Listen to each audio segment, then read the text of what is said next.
Assalamualaikum warahmatullahi wabarakatuh. Alhamdulillahi rabbil alamin wa bihi nasta'in. Wassalatu wassalamu ala rasulil amin wa ala alihi wa sahbihi ajma'in. Subhanaka la ilma lana illa ma 'allamtana innaka antal alimul hakim. Wa la hawla wa la quwwata illa billahil aliyyil 'azim. Allahumma la sahla illa ma ja'altahu sahla wa anta taj'alul hazna idza syi'ta sahla. Allahumma faqihna fid din wa 'allimna ta'wil. Allahumma zidna 'ilma amma ba'd. Alhamdulillah, bersyukur kepada Allah Subhanahu wa taala kerana hari ini diizinkan kita telah melangkah kepada 2 Zulhijjah. Alhamdulillah, hari ini kita selesai 1 Zulhijjah. Bagi yang berpuasa dan menghabiskan puasanya, tahniah diucapkan. Siapa yang tidak berpuasa juga tahniah kerana diberi kesempatan oleh Allah untuk berada pada bulan yang mulia, iaitu bulan yang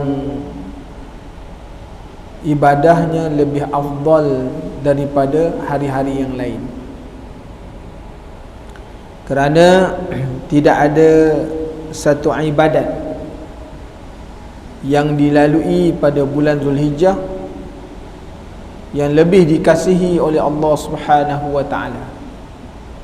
Maknanya yang lebih dikasihi, satu ibadat yang afdal pada bulan Zulhijjah adalah ibadat yang lebih dikasihi daripada hari-hari yang lain. Jadi dengan sebab itu, yang datang berjamaah itu merupakan satu ibadat yang tinggi nilainya pada bulan Zulhijjah ini. Jadi tuan-tuan muslimin dan muslimat yang dirahmati Allah, bila kita masuk di bulan Zulhijjah ni, kita kena ingat ada beberapa perkara tuntutan yang kita kena laksanakan atau disuruh, kerana ia merupakan sesuatu yang muakkad, sunat yang muakkad. Terutamanya iaitu pada 10 Zulhijjah. Pada 10 Zulhijjah, sekiranya kita dipanjangkan umur oleh Allah Ta'ala, maka hendaklah didahulukan dengan puasa pada hari wukuf. Pada hari wukuf, iaitu pada hari yang 9. Habis saja maknanya kita berpuasa pada hari wukuf, orang akan bertanya, bagaimana puasa wukuf ni, nak ikut Mekah ke nak ikut Malaysia? Kita nak ikut waktu di Malaysia ke nak ikut waktu di Mekah? Maka kita ikut di mana kita berada, kan? Wakilnya kita berada di Malaysia, kita ikut seperti mana yang telah difatwakan dan telah diberitahu oleh ulil amri ataupun umara. Makna bila hari wukuf, mengikut, maknanya kiraan di Malaysia, ikut seperti mana yang telah ada. Jadi tuan-tuan muslimin dan muslimat yang dirahmati Allah, orang akan beri alasan, yang wukuf Saudi, kan? Kenapa kita tak ikut dia? Kita ikut mana? Matlaq ni ialah tempat, kan? Tempat kita berada. Mana tempat kita berada, kita ikut tu. Jadi tak payah nak gaduh-gaduh, tak payah kita nak kata ni pendapat ni, ikut je mana. Makna kalau sekiranya kerajaan atau pemerintah kata wukuf tu jatuh pada hari Khamis, maknanya mengikut makna kalender atau tempat kita, ikut aja lah, kan? Kita raya hari Jumaat, rayalah hari tu. Jadi tuan-tuan muslimin dan muslimat yang dirahmati Allah, Kemudian pada malam Khamis, malam Jumaat pada malam 10 Zulhijjah, kerana ada hadis yang menyebutkan bahawa doa pada malam 2 hari raya, doa pada malam 2 hari raya yang tidak ditolak oleh Allah Subhanahu Wa Taala. Sebab tu bila berada pada malam 10 Zulhijjah, tuan-tuan, makna buatlah ibadat kepada Allah, banyakkan ibadat, banyakkan takbir, banyakkan tahmid, banyakkan takdis, kan? Dan memperbanyakkan doa, kerana doa pada malam 2 hari raya adalah doa yang dimakbulkan. Jadi tuan-tuan muslimin dan muslimat yang dirahmati Allah, besok paginya selepas daripada solat Aidil Adha, dan solat Aidil Adha ini sunnahnya ialah dilakukan maknanya secepat mungkin. Makna naik terbit aja ataupun masuk aja waktu ataupun terbitnya matahari, maka jangan bertangguh. Kalau sekiranya semayang sunat Aidil Fitri, memang sunnahnya ditakhirkan. Kenapa sunnah ditakhirkan semayang sunat Aidil Fitri? Kerana nak memberi ruang kepada orang untuk bayar zakat. Kerana orang yang membayar zakat selepas daripada semayang sunat Aidil Fitri, maka dia tidak dianggap lagi zakat yang fardu, melainkan ia sebagai zakat sunat. Maka zakat sunat ni maknanya adalah sedekah. Jadi supaya orang ni tak terlepas daripada membayar zakat, dengan sebab tu ditakhirkan. Adapun semayang sunat Aidil Fitri ini tuan-tuan, sunat disegerakan kerana selepas semayang sunat ada ibadat lain, iaitu ibadah korban. Sebab tu disuruh cepat.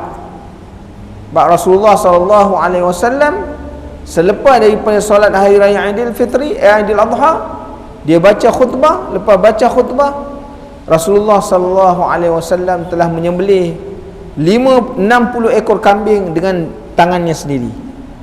Makna Rasulullah sembelih 120 ekor, baki disembelih oleh maknanya Sayyidina Ali. 60 Rasulullah sembelih selepas solat hari raya, dia sembelih sendiri.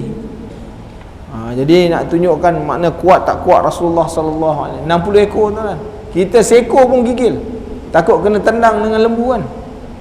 Jadi tuan-tuan, muslimin dan muslimat yang dirahmati Allah, itu sunnah. Kerana disebut di dalam hadis Rasulullah SAW yang diriwayatkan oleh Aisyah radhiyallahu anha, tidak ada ibadat yang paling afdal dan ibadat yang paling disukai oleh Allah pada hari raya, melainkan mengalirkan darah sembelihan. Jadi dengan sebab itu pada hari raya hari Adha, tu dia punya ibadah yang paling afdal. Dan kita bila menempuh hari raya Aidil Adha, maknanya kalau hari raya Aidil Fitri sebelum pergi raya sunat makan dulu, tapi Aidil Adha jangan makan, melainkan selepas daripada solat hari raya. Dia selepas solat hari raya suruh baru boleh makan. Sunnahnya selepas solat hari raya. Tapi kalau Aidil Fitri kena makan dulu. Sunnahnya makan dulu.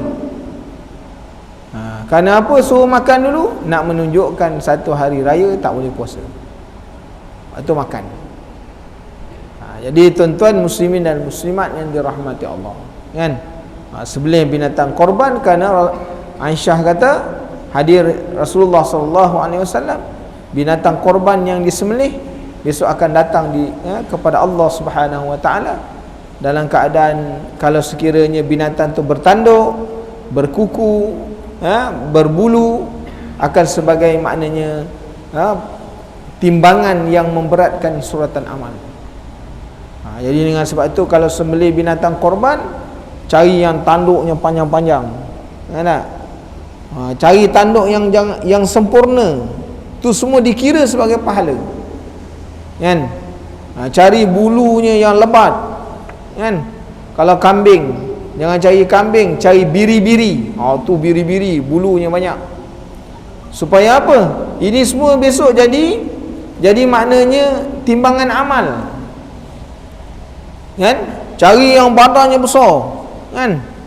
Yang lepas PKP punya, dia makan 3 bulan punya. Itu sebabnya di antara perkara yang disuruh, kalau kita nak sembelih binatang korban, kita beli awal, lepas tu kita bagi makan supaya badan dia gemuk. Sebab dia banyak daging, maka itu yang lebih afdal, kan? Kita kena piara 2-3 minggu, bagi makan dan sebagainya. Jadi ini di antara perkara yang perlu maknanya kita lakukan. Dan sebaik-baiknya maknanya menyembelih binatang korban ini ialah yang paling baik pada akhir 12 Zulhijjah. Kerana 13 Zulhijjah ni adalah di kalangan para ulama ada khilaf. Jadi kalau kita nak sembelih korban 10, 11, 12. Sebab yang hari 13 ni ada khilaf di kalangan ulama. Walaupun kita kata hari tasyrik ni ialah sampai habis solat asar pada hari 13. Tapi kita keluar daripada maknanya al-khurujul minal khilaf mustahabbun. Mana keluar daripada khilaf ulama ni dia lagi bagus. Mana kita buat betul hari-hari yang memang betul masuk. 10 masuk, 11 masuk, 12 masuk. Walaupun ada 13 tu termasuk juga, tapi ada khilaf. Ulama berkhilaf, ni masuk hari lagi boleh tak atau tidak. Jadi kita keluar daripada khilaf tu, buat hari yang betul-betul kita confirm betul. 10, 11, 12 buat. Jadi kita sembelih binatang korban. Tak kiralah pagi, siang. Dan makruh menyembelih binatang korban malam. Kenapa? Tujuan korban ini ialah kerana syiar ni ialah kerana apa? Nak menzahirkan. Ini maknanya perbuatan agama. Sebab tu binatang korban bila sembelih disuruh tengok. Orang yang sekiranya dia berkorban, sunnah dia sembelih binatang korban dia sendiri. Kalau sekiranya dia tak mampu menyembelih binatang korban dia, kan? Sebab yang disembelih itu lebih besar daripada yang menyembelih, kan? Jadi dengan sebab itu dia kena tengok binatang sembelihan dia. Sunnah. Jangan dia tak tengok langsung. Dia kata hantar daging ya, tak keluar-keluar. Ni PKP, dia kata tak boleh keluar. Jadi tuan-tuan, ni sunnah ni. Ini pun jadi perbahasan. Maka apabila daging korban ini, tuan-tuan muslimin dan muslimat yang dirahmati Allah, pembahagian daging korban ini kita perlu ingat, kalau sekiranya korban nazar, orang yang bernazar dan orang-orang yang berada di bawah tanggungannya tidak boleh mengambil walau sedikit pun. Itu kalau korban nazar. Contohnya ini binatang korban nazar, maka dengan sendirinya dia tak boleh ambil lagi dah. Tapi kalau sekiranya korban itu adalah korban sunat, maka hukumnya boleh dia mengambil, ataupun dia nak memberi keseluruhannya pun boleh. Dan walaupun dia memberi keseluruhannya, yang afdalnya dan sunnahnya dia mengambil sedikit untuk dia makan, terutamanya anggota dalaman, iaitu hati dia. Walaupun makan hati ni tak berapa baik, kan? Rasulullah SAW tidak menggalakkan kita makan benda-benda dalaman binatang ni, kan? Tapi dalam waktu korban, Rasulullah suruh makan hati, kan? Jadi disuruh ambil sikit. Daging korban, tuan-tuan, dibahagi dia kepada 3 bahagi. Pembahagian daging korban dibahagi kepada 3. Kalau sekiranya dia tidak mensedekahkan semua, ataupun dia ambil semua, boleh. Hukumnya harus dia ambil semua, sebab itu milik dia, kan? Atau dia bagi ke semuanya sekali, atau tidaknya, makna dibahagi kepada 3. sepertiga untuk orang yang berkorban, sepertiga untuk fakir dan miskin, sepertiga untuk hadiah. Ini hadiah tak kira lah, orang kaya pun boleh, siapa-siapa boleh, kan? Siapa-siapa boleh ambil. Jadi dengan sebab itu, makna daging korban mesti dipastikan dibahagi mengikutkan. Dan daging korban tidak boleh digunakan untuk upah. Tak boleh guna untuk upah.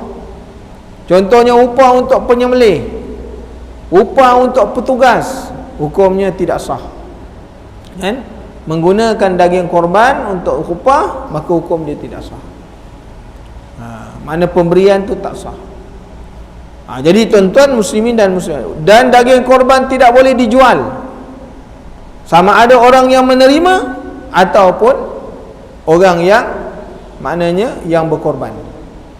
Tak boleh jual, kerana itu ibadah, kan? Jadi dengan sebab itu pastikan bahawa bila kita korban ini, dia punya peraturan atau syarat-syaratnya dipenuhkan. Dan orang yang nak melakukan ibadah korban, contohnya ibadah kelompok, ibadah korban kelompok, hendaklah ibadah program ibadah korban kelompok ini mestilah sesuatu ibadah yang mana bila dia bayar, kutipannya mesti jelas. Jelas ni maksudnya apa? Maknanya berapa harga seekor lembu. Kalau sekiranya waktu menerima bayaran, maka hendaklah mereka melakukan akad supaya yang melakukan korban bahagian dia tahu, ini 800 adalah termasuk satu bahagian dan upah pengurusan. Kalau sekiranya dia tak kata begitu, contohnya harga lembu satu bahagian satu ekor lembu harganya katakanlah 4,000 contohnya, kan? Dia ambil satu bahagian 800. Jadi 7 bahagi. Jadi kalau ada lebihan, maka duit itu tidak boleh digunakan. Kerana apa? Kerana akad dia tidak jelas. Dia kena balikkan duit itu kepada maknanya orang yang berkorban. Jadi dengan sebab itu tuan-tuan mesti jelas. Ni 800 ini adalah harga korban, harga satu bahagian dan upah pengurusan. Jelas. Jadi dengan sebab itu kalau ada lebihan, dia boleh guna untuk apa-apa sahaja. Nak bayar orang ke, nak buat itu, tak apa. Jadi tuan-tuan muslimin dan muslimat yang dirahmati Allah, dan korban ini mesti tamu milk, mana milik yang sempurna. Jangan kau ambil, kau bayar 200, kau bayar 100, kita ambil satu bahagian. Itu tak boleh. Kerana itu dia share, tak jadi korban. Dia mesti milik sempurna. Maksud milik sempurnanya, satu bahagian memang aku punya. Dia tak boleh share seorang sikit, seorang sikit, seorang sikit. Tak boleh. Jadi tuan-tuan muslimin dan muslimat yang dirahmati Allah, supaya kita faham dalam nak melakukan ibadah korban ini, kerana tiap-tiap tahun masalah berlaku, kan? Jadi kita tak mahu dia terus berlaku. Zaman PKP ni orang semua lapar belaka, kan? Jadi tuan-tuan, jadi kita berhati-hatilah supaya ibadah itu tidak menjadikan kita berdosa kepada Allah. Tujuan apa maksud korban? Korban ini ialah satu ibadah dengan tujuan menyembelih binatang al-an'am, binatang yang berkaki 4 yang an'am, lembu, kerbau, unta, kambing, biri-biri, dengan tujuan apa? Kerana nak mendekatkan diri kepada Allah. Jadi kalau kita sembelih binatang korban tak mendekatkan diri kita, bergaduh, kepala hilang, ekor hilang, kan? Peha hilang, jadi ini tak jadi ibadat, kan? Tak jadi ibadat. Jadi dengan sebab itu, supaya ibadah yang kita lakukan benar-benar besok akan bersaksi di depan Allah Subhanahu Wa Taala, kan? Sebagai satu pahala orang yang berkorban dan sebagainya. Tuan-tuan, muslimin dan muslimat yang dirahmati Allah. Jadi mudah-mudahan sedikit pencerahan kita boleh fahamlah. Dan bila kita berada pada bulan Zulhijjah ini, di antara ibadat-ibadat yang disuruh untuk kita lakukan sebagai memuliakan datangnya Zulhijjah ni, yang pertama ialah melakukan ibadah-ibadah, memperbanyakkan ibadah-ibadah sunat. Solat, kan? Terutamanya solat-solat sunat diperbanyakkan. Yang keduanya disuruh memperbanyakkan ibadah puasa. Tak boleh daripada 1 hingga 9, hari 8, hari 9. Tak boleh hari 8, hari 9, hari 9. Tak boleh hari 9, tak payah. Tak payah, kan? Tak payah puasa. Tak ada orang puasa hari 10, tak ada. Itu haram. Hari 11 haram, hari 12 haram, hari 13 haram. Hari 14 baru boleh puasa. Jadi tuan-tuan, muslimin dan muslimat yang dirahmati Allah, puasa. Yang keduanya, yang ketiganya ialah memperbanyakkan zikrullah. Apa zikir yang kita nak sebut? Ulama menyebutkan bahawa di antara zikir yang disuruh kita perbanyakkan pada bulan Zulhijjah ini ialah tasbih, tahlil, takbir dan tahmid. Tasbih, tahlil, takbir dan tahmid. Itu yang disuruh dibanyakkan, kan, pada Zulhijjah ni, sama ada siang ataupun malam ni. Banyakkan zikir-zikir ini. Dan yang keempatnya, disuruh kita maknanya melakukan ibadah korban dan memperbanyakkan sedekah, kan. Itu di antara ibadat-ibadat yang disuruh untuk memuliakan kedatangan bulan Zulhijjah ni, kerana bulan Zulhijjah ini termasuk daripada bulan-bulan yang dimuliakan oleh Allah Subhanahu wa taala, selain daripada bulan Ramadan, selain daripada bulan Muharram. Jadi tuan-tuan muslimin dan muslimat yang dirahmati Allah, kita sambung bicara kita ni pada kitab pada bab yang ke-53, bab tentang mengeraskan atau tasydidi fil bauli, mengeraskan kepada orang yang kencing. Jadi ada maknanya ingatan ataupun inzar dalam hadis Rasulullah sallallahu alaihi wasallam tentang balasan orang yang ambil ringan tentang masalah buang air kecil, ataupun buang air kecil ni, ataupun orang yang kencing ni. Seperti mana hadis yang telah kita sebut pada bicara kita yang telah lalu, an Ibn Abbasin anna Nabi sallallahu alaihi wasallam marra ala qabraini faqala innahuma yu'azzibani wa ma yu'azzibani fi kabirin amma hadza fakana la yastatiru min baulihi wa amma hadza fakana yamshi bin namimah. Hadis hasan sahih. Jadi peringatan daripada Rasulullah sallallahu alaihi wasallam, Rasulullah seketika mana lalu atas satu perkuburan, maka Rasulullah kata kedua-dua orang dalam kubur ni diazab oleh Allah. Tengah diazab oleh Allah kedua-duanya kerana pada perkara yang sangat besar, kan? Pada perkara yang amat besar. Apa dia? Iaitu kerana mereka ni apa makna tiada bertutup daripada kencingnya, dan ada pun ini adalah ia berjalan, maknanya orang yang menghasut, kan. Dua perkara yang disebutkan oleh Rasulullah sallallahu alaihi wasallam yang jadi asbab kenapa dia diseksa oleh Allah Subhanahu wa taala di dalam kubur. Kita tengok pada muka surat 182, masalah kencing tiada berbasuh dan dosanya. Berkata Imam Nawawi radhiyallahu an, bermula sabda Nabi sallallahu alaihi wasallam, amma haza fakana la yastatiru min baulihi. Pada hadis di dalam masalah 262 itu, setengah riwayat menyebutkan la yastanzihu, artinya tiada bersih dirinya daripada kencingnya. Yang dikata la yastatiru, setengah riwayat mengatakan bukan la yastatiru, la yastanzihu. Dan pada setengah riwayat mengatakan la yastabri'u, tiada berlepas diri daripada kena kencing. Mana kata dia waktu dia buang air kecil, maknanya merecik pada pakaian, pada kaki, pada anggota dia. Itu yang dikata tiada berlepas daripada kena kencing.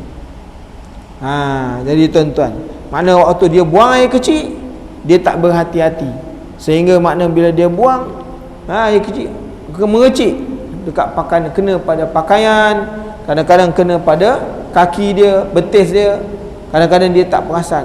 Dia bila basuh sampai buku lali je, sedangkan pakaian dia kena. Tak?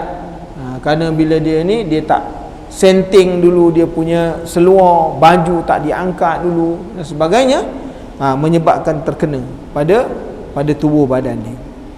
Maka semuanya adalah di dalam Bukhari dan lainnya, dan sekaliannya itu sahih. Sama ada dia datang dengan lafaz la yastanzihu ataupun la yastabri'u, maka ataupun dia datang dengan perkataan lafaz la tastatiru, maka semuanya adalah sahih, boleh berlaku. Kerana ini semua disebut, sama ada dalam Bukhari, ada dalam hadis-hadis, dalam apa ni, sunan yang lain pun ada. Jadi tuan-tuan, bermula maksudnya tiada berjauh diri dan memelihara diri daripada kena kencing. Makna dia tak menjaga, dia tak talafuz, makna menjaga, kan, menjaga betul. Dalam masalah bila dia masuk bilik air, dia buang air kecil, dia tak jaga, dia tak berhati-hati. Sebab tu kemungkinan bila dia buang air kecil kena pada anggota atau pada pakaian. Maka terupa ia dengan beberapa kelakuan. Setengahnya apabila ia kencing, tiada ia membasuh dengan air atau sental sampai bersih, supaya jangan kena kepada badan, yakni di peha-pehanya dan di kain-kainnya. Hari ni kalau kita masuk dalam tandah main tandah duduk. Orang dulu guna tandah cangkung kan, tandah yang bawah ni tandah duduk. Dia duduk, mangkuk tu rendah, dia punya pipe pula pressure dia kuat, kan, pipe dia pressure kuat, dia kencing kuat punya pressure dia sampai merecik, kan. Sedangkan bila dia duduk tu, semua dia punya punggung dia tu kena pada tempat duduk. Bila dia basuh sikitnya tempat yang kena, yang tempat keluar, sedangkan di bawah peha kena, dia terus pakai seluar, kan.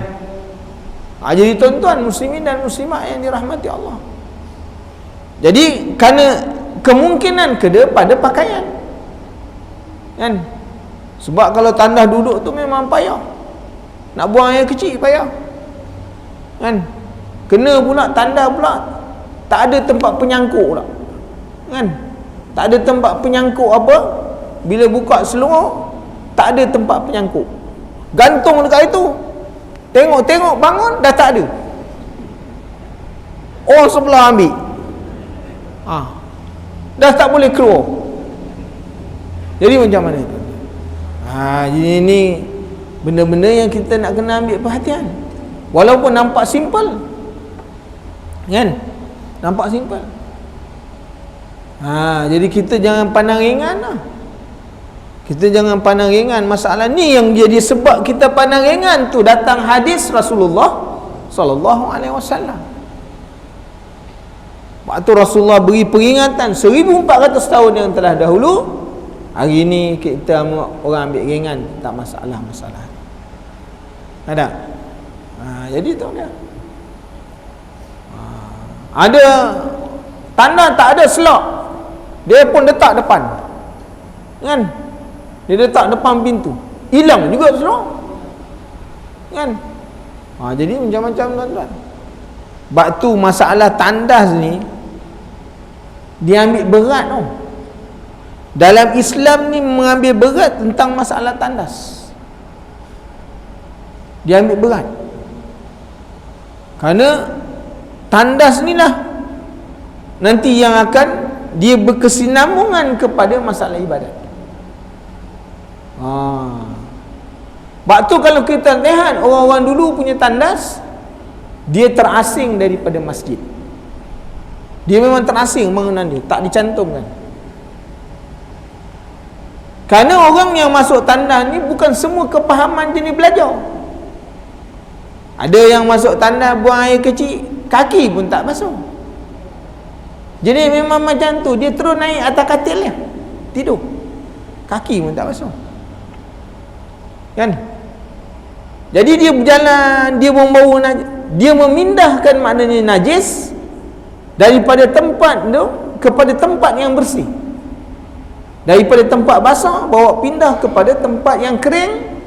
Daripada najis tu najis aini, dia akan berubah kepada najis hukmi juga. Dia jadi najis hukmi, mana dia pindahkan najis. Jadi bila dia pindah najis, kalau orang semayang contohnya dekat tikar luar tu, kita pun tak tahu. Dia masuk keluar daripada tanah, kaki dia lap dekat apa tu, kat kapet tu. Dia ingat kapet tu tempat lap kaki. Orang datang pula gunakan itu untuk semayang. Jadi macam mana? Jadi tuan-tuan muslimin dan muslimat yang dirahmati Allah, sebab tu orang tua-tua dulu kalau nak naik rumah, dia mesti ada tempayan dekat bawah. Ada hikmah yang tempayan. Zaman kita mana ada tempayan, kan? Tempayan tu dah masuk muzium. Dengar, muzium dah ambil. Kalau ada tempayan semua jual, kan? Orang dah tak guna dah. Kalau ada tempayan pun isi air kena saman pula, sebab piara jentik-jentik, macam-macam pula kita. Jadi tuan-tuan muslimin dan muslimat yang dirahmati Allah, ni masalah ibadat, dia masalah ibadat, kan? Maka dikata pada halnya terpanit sentalnya kena pada tempat lebih daripada tempat keluar air kencingnya. Dia bila dia kencing tu tuan-tuan, makna air kencing tu kena pada tempat-tempat yang lain. Sepatutnya yang kencing tu dia keluar pada tempat dia je lah. Tapi bila dia kencing tu, dia jadi kena pada tempat-tempat yang tak sepatutnya. Kalau kita gunakan tandas jenis bercangkung ni tak, dia ada kaedah duduk bercangkung tu. Ada kaedah meninggikan yang belah mana. Kalau duduk bercangkung, kita guna tanda tradisional, kan? Bila kita guna tanda tradisional ni, cara duduk tu pun diajar oleh baginda Rasulullah sallallahu alaihi wasallam.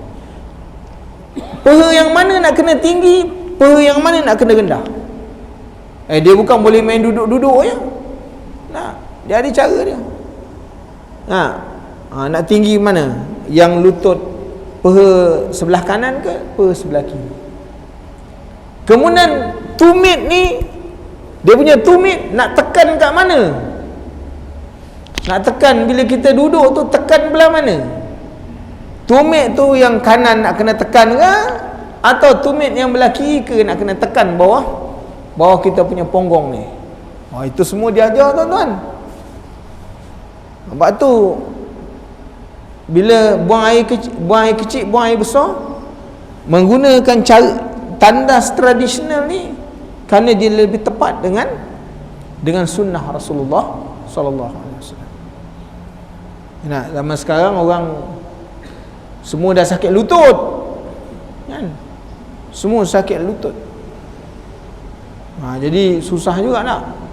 Tak apalah, kalau ada masyaqqah, al-masyaqqatu tajlibu taisir, dia memudahkan, tak apa. Tapi kena jauh juga. Masalah hukum, pelaksanaan hukum, dia mesti tahu. Supaya apa? Supaya dia tidak memindahkan najis, kan? Yang asalnya bersih, dia memindahkan. Yang mana tu dia kata tadi, tiada berjauhan diri daripada memelihara daripada kena air kencing. Dia tak piara diri. Sebab tu bila dia buang air kecil, sebenarnya dia dah basuh, tapi anggota-anggota lain terkena. Jadi tuan-tuan muslimin dan muslimat yang dirahmati Allah, Dan setengah seseorang yang kencing memercik kembali kepadanya. Kalau guna tandas duduk tu memang kena tuan-tuan. Dia memang kena. Kita nak bertinggi atas tu, pecah tak ngangkut tak? Yang naiknya XXL. Tuan-tuan, XXL nak bertinggi atas tu, pecah. Kalau tidak pun dia punya apa? Pelapik tu. Kan? Dia orang-orang kaya di lain. Tuan-tuan datang tengok tak orang-orang VIP ni? Orang VIP ni tuan-tuan, dia bercebok, dia tak guna tangan. Semua main pancut dia. Dia punya ada straw dia. Nak. Kita kalau silap guna straw tu dengan kita dipancut sekali. Itu orang VIP nya. Dia punya mangkuk tandas tu pun maknanya warna dia warna emas. Oh, kita kata tak jadi buang air macam ni. Kita pula jenis orang jahil, orang kampungnya, pula dia memancut tu orang berdiding, lekat-lekat keluar. Jadi kita ni ya tak pernah guna. Kita tak pernah guna. Orang tu dia memang macam tu tangan dia. Semua tak basuh dengan tangan. Dia basuh tangan tu bukan sebab dia basuh. Dia basuh tangan tu kerana apa? Nak bersihkan tangannya. Ya kan? Itu tuan-tuan, muslimin dan muslimat yang dirahmati Allah. Maka tiada diambil hirau dan tiada dibasuh di mana-mana tempat di tubuhnya yang kena kencing, maka semua kelakuan ini menjadi berdosa besar. Jadi berdosa besar. Inilah yang mana keterangan di dalam masalah ni. Kemudian dikata kencing tiada berbasuh dan sebab berdosa. Berkata Imam Nawawi, telah sabit hadis di dalam Bukhari riwayat yang menunjukkan kencing orang yang seperti kelakuan dalam masalah yang kita baca sebelum ni, itu adalah berdosa besar. Dan riwayat Tirmizi mengatakan wama yu'azzibani fi kabirin, maka akan diazab dengan azab yang sangat besar. Dengan sebab apa? Orang tak mengambil berat tentang masalah. Bila dia bertahara, dia buang air kecil, dia tak ambil berat. Dia itu satu dosa, satu dosa besar yang boleh menyebabkan boleh diazab oleh Allah Subhanahu wa ta'ala. Dan berkata Nawawi, sesungguhnya telah menyebut ulama padanya akan dua takwil. Annahu laisa kabirin fi za'mihima, artinya bahawasanya tiada berdosa besar pada sangkaan keduanya, ataupun yang keduanya annahu laisa kabirin tarkuhu alaihima, bahawasanya tiada besar meninggalkan ke atas duanya. Dia boleh bawa atas dua makna lah.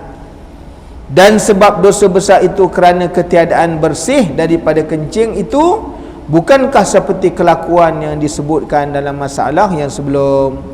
Kerana apa? Kerana dia menanggung najis. Dia termasuk dalam perkara menanggung najis. Bila dia semayang tuan-tuan, dia semayang, dia ambil wuduk, tapi sebenarnya bila dia semayang, dia menanggung najis tu. Kerana apa? Ada najis yang terkena pada anggota-anggota dia.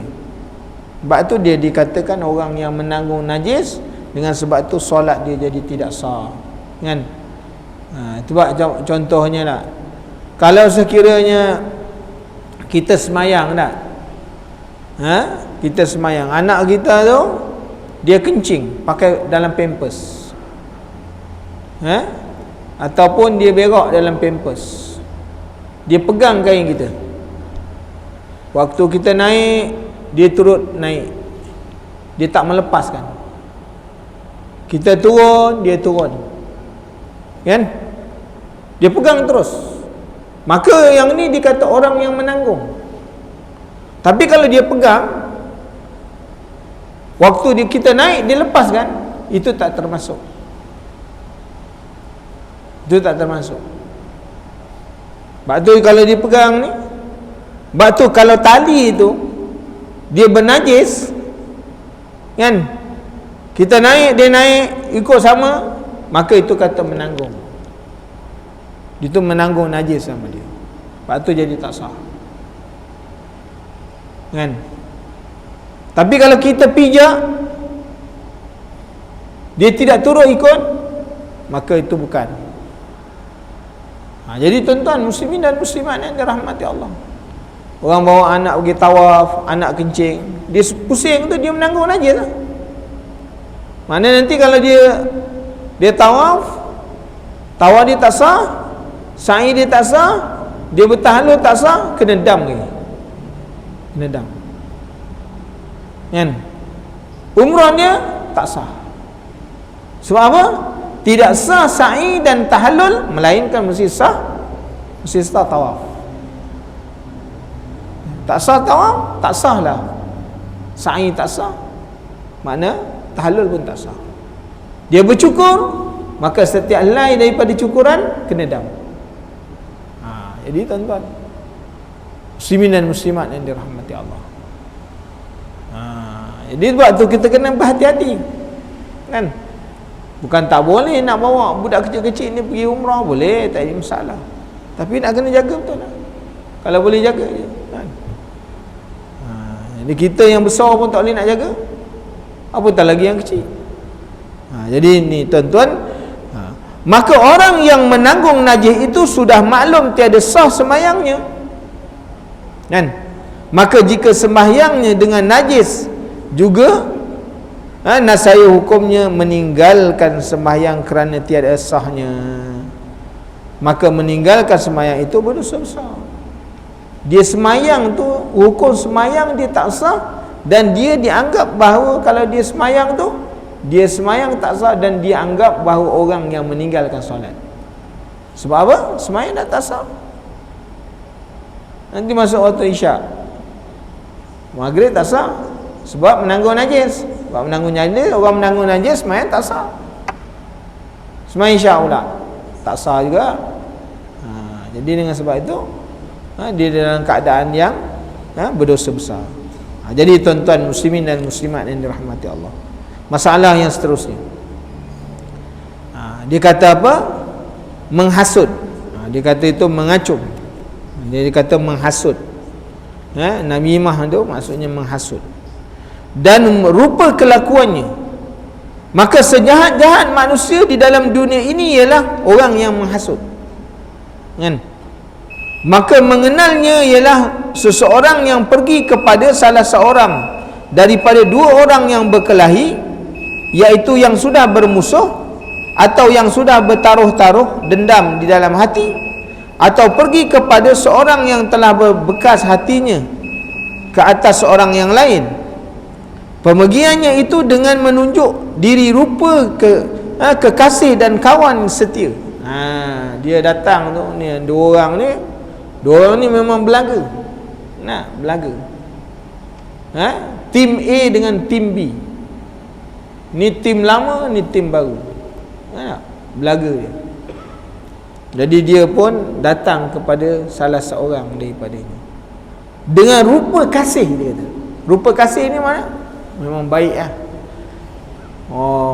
Kita lama tak jumpa ni, tapi dah lama tak jumpa, kau nak tahu? Dia bila dengar nak tahu tu, hendak lah kan? Kau tak tahu yang masuk calon tahun ni? Dia dah mula kan? Dia dah mula. Yang masuk calon ni kawan kau dulu, sama-sama pakatan. Dia dah mula. Dia kutuk engkau rapat. Macam mana rapat tu? Pula dia tanya pula.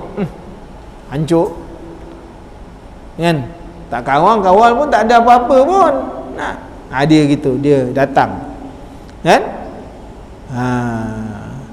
Dia datang mana tempat kumpulan yang ada dalam hati dia telah berbekas marah kepada orang lain ataupun ada permusuhan. Maka pemergian itu dengan menunjuk diri rupa kekasih dan kawan setia, dan berbual-bual ia membusukkan sifat orang yang sebelah lawannya dengan mengadakan yang tiada ada, sehingga jadilah itu naik berang dan marah tiada berfikir lagi. Inilah zaman kita sekarang ni, terutama zaman 2-3 hari yang sekarang ni lah kan. Orang tengah temu duga ni kan, Dia macam-macam lah. Anak pemilihan jawatan kuasa baru kan, macam-macam perangai timbul. Kita dengar pun jadi tak sedap. Macam-macam. Satu masjid ada 3 kumpulan nak lawan. Macam mana nak lawan sampai 3 kumpulan? Masing-masing nak menjatuhkan seorang antara lain. Sedangkan sama-sama makan roti canai waktu pagi tu. Tu yang jadi heran. Waktu makan roti canai, wah siap, aku belanja.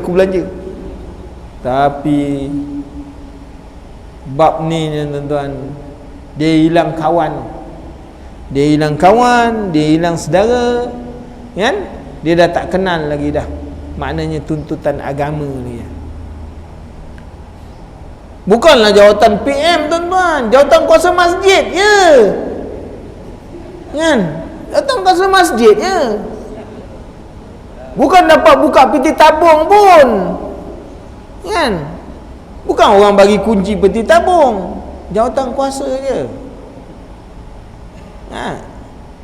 Surat layang bukan main banyak. Heran kita. Ini tadi baru habis sebahagian. Bayangkan 180 buah masjid dalam seluruh negeri Melaka. Jawatan kuasa tidak kurang daripada 15 orang. Itu pengurusi belum masuk. Pengurusi lain nanti dia punya temuduga lain. Ni baru orang kata yang grade A, grade bawah punya. Grade bawah. Itu pun karut.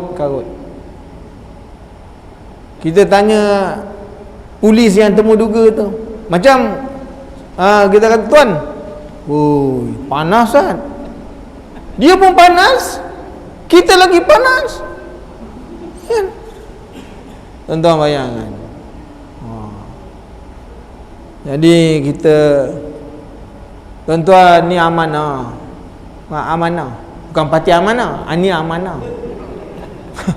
Tuan-tuan kata, wah ustaz dah masuk amanah pula.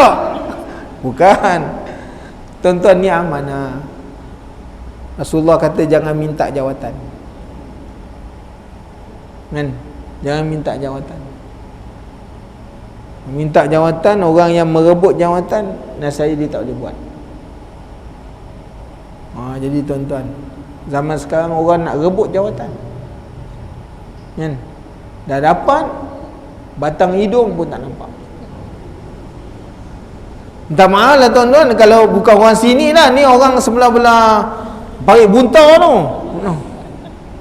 kan? Sini okey sebab Imam Faizal ada.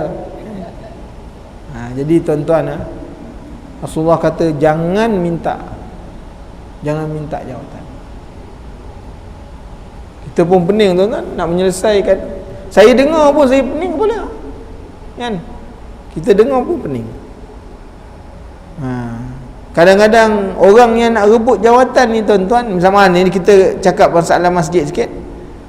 Yang orang yang bukan memang tak pernah datang masjid pun, yang tak pernah datang masjid, dia tak pernah datang masjid. Macam mana orang yang nak urus masjid, orang yang tak pernah sampai ke masjid, agak-agak bila dia dapat jawatan dia datang tak? Susah. Kerana dia bukan ahli masjid, dia bukan ahli, kan? Dia kalau orang yang bukan menyerahkan sesuatu kerja ataupun amanah kepada bukan ahli ni, kamu tunggu kebinasaan daripada Allah, kan? Sebab tu dia bukan ahli. Sebab tu nak beri pada orang yang ahli je, baru masjid jadi makmur, kan? Ni 2 hari ni mula, tadi selesai separuh, besok, kan? Kita tengok orang yang temuduga tu pun kesian, yang nak temuduga tu kesian, kan? Jadi masalah kronism ada, Dia kroni.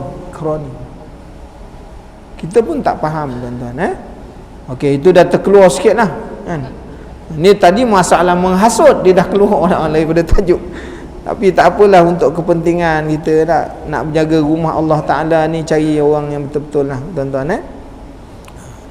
Maka dikata kemudian sekiranya ia pergi pula sebelah lawan orang itu. Tadi dia jumpa kawan ni, dia ada masa lapang, dia pergi kontak pula orang sebelah yang dia dah cakap dengan orang ni. Maka keluarlah buruknya dan membuat kasih sayang seperti pada orang yang pertama tadi. Wah, dia pergi kawan, dia kata kawan sebelah tu, aduh, aku dengar pun tak sanggup dia cakap dengan orang. Wah, bukan main lagi. Dia cerita pula orang ni, oh, dia kata tak guna betul orang tu. Takkan dia tadi pergi cakap. Maka apa dia tuan? Maka dalam keadaan bualnya sehabis rahsia orang yang pertama dikeluarkannya dan ditambahnya mengada-ngadakan yang tidak ada, itu yang dikata menghasut tadi kan, sehingga naik berang seperti orang yang pertama juga. Demikianlah berusaha menghasut dari seorang ke seorang. Maka itulah sifat yang seburuk-buruk dan sekutuk-kutuk orang di sisi Allah Ta'ala, dan berdosa besar itu melakukan seperti kelakuan yang demikian. Pendek kata, dia kata apa? Orang yang menghasut ni sebagai perkataan ulama itu memindahkan kalam seorang kepada orang lain atas jalan merosakkan di antara mereka dan yang sempurna keterangannya. Jadi ini dia tuan-tuan yang dikatakan oleh ulama, orang-orang yang macam ni ialah orang yang memindahkan kalam tapi dengan tujuan untuk melakukan kerosakan.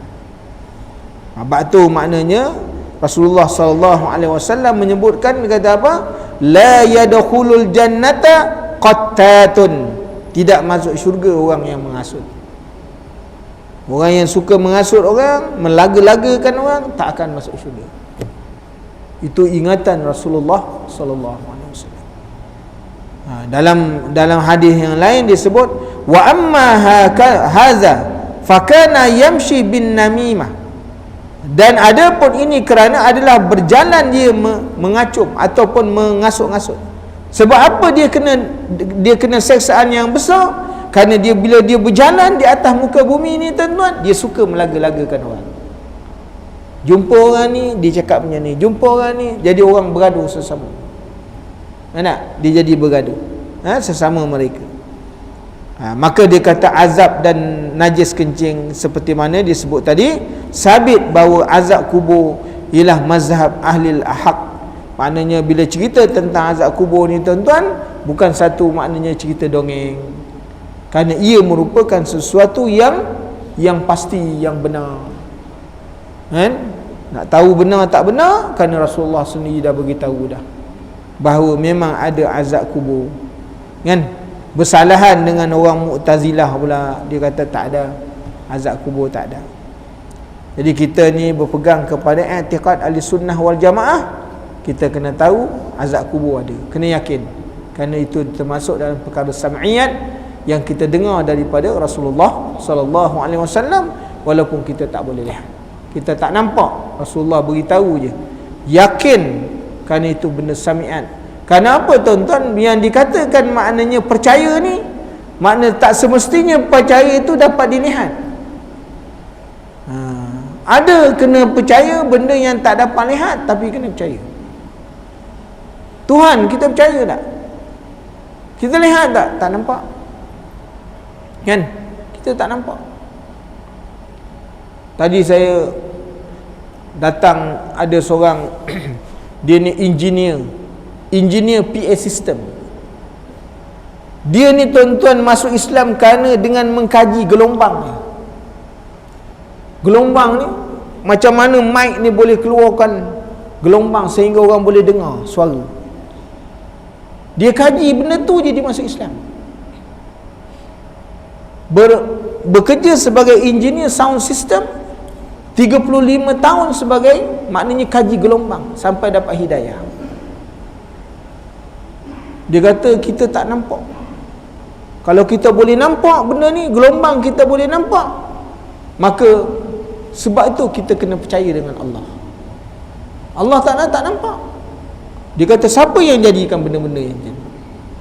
Oh, Masya Allah. Ada orang yang Allah Ta'ala beri hidayah dengan cara yang lain. Hari ni kita ni dah diberi hidayah oleh Allah dengan cara apa? Keturunan. Orang tu dapat hidayah dengan benda yang lain, tuan-tuan. Kita dapat hidayah ni senang sebab melalui keturunan. Lahir je daripada perut ibu, Ahmad, Muhammad, Osman, dah senang. Tak ada kaji apa-apa pun. Sebab tu kita kena memantapkan akidah, kepercayaan kita. Sebab tak mantap itulah hari ni macam-macam berlaku. Jadi insya-Allah panjang umur kita bertemu lagi membicarakan pada bab yang lain. Aqulu qawli hadza wa astaghfirullahal azim. Bismillahirrahmanirrahim. Alhamdulillahirabbil alamin wassalatu wassalamu ala asyrafil anbiya'i wal mursalin wa ala alihi wa sahbihi ajma'in. Allahumma inna nas'aluka ilman nafi'a wa rizqan thayyiban wa amalan mutaqabbala. Allahumma faqihna fid din wa 'allimna at-ta'wil. Subhanakallahumma wa bihamdika asyhadu an la ilaha illa anta astaghfiruka wa atubu ilaik. Subhana rabbika rabbil izzati amma yasifun. Wassalamun alal mursalin walhamdulillahi rabbil alamin. Barakallahu fiikum. Assalamualaikum warahmatullahi wabarakatuh.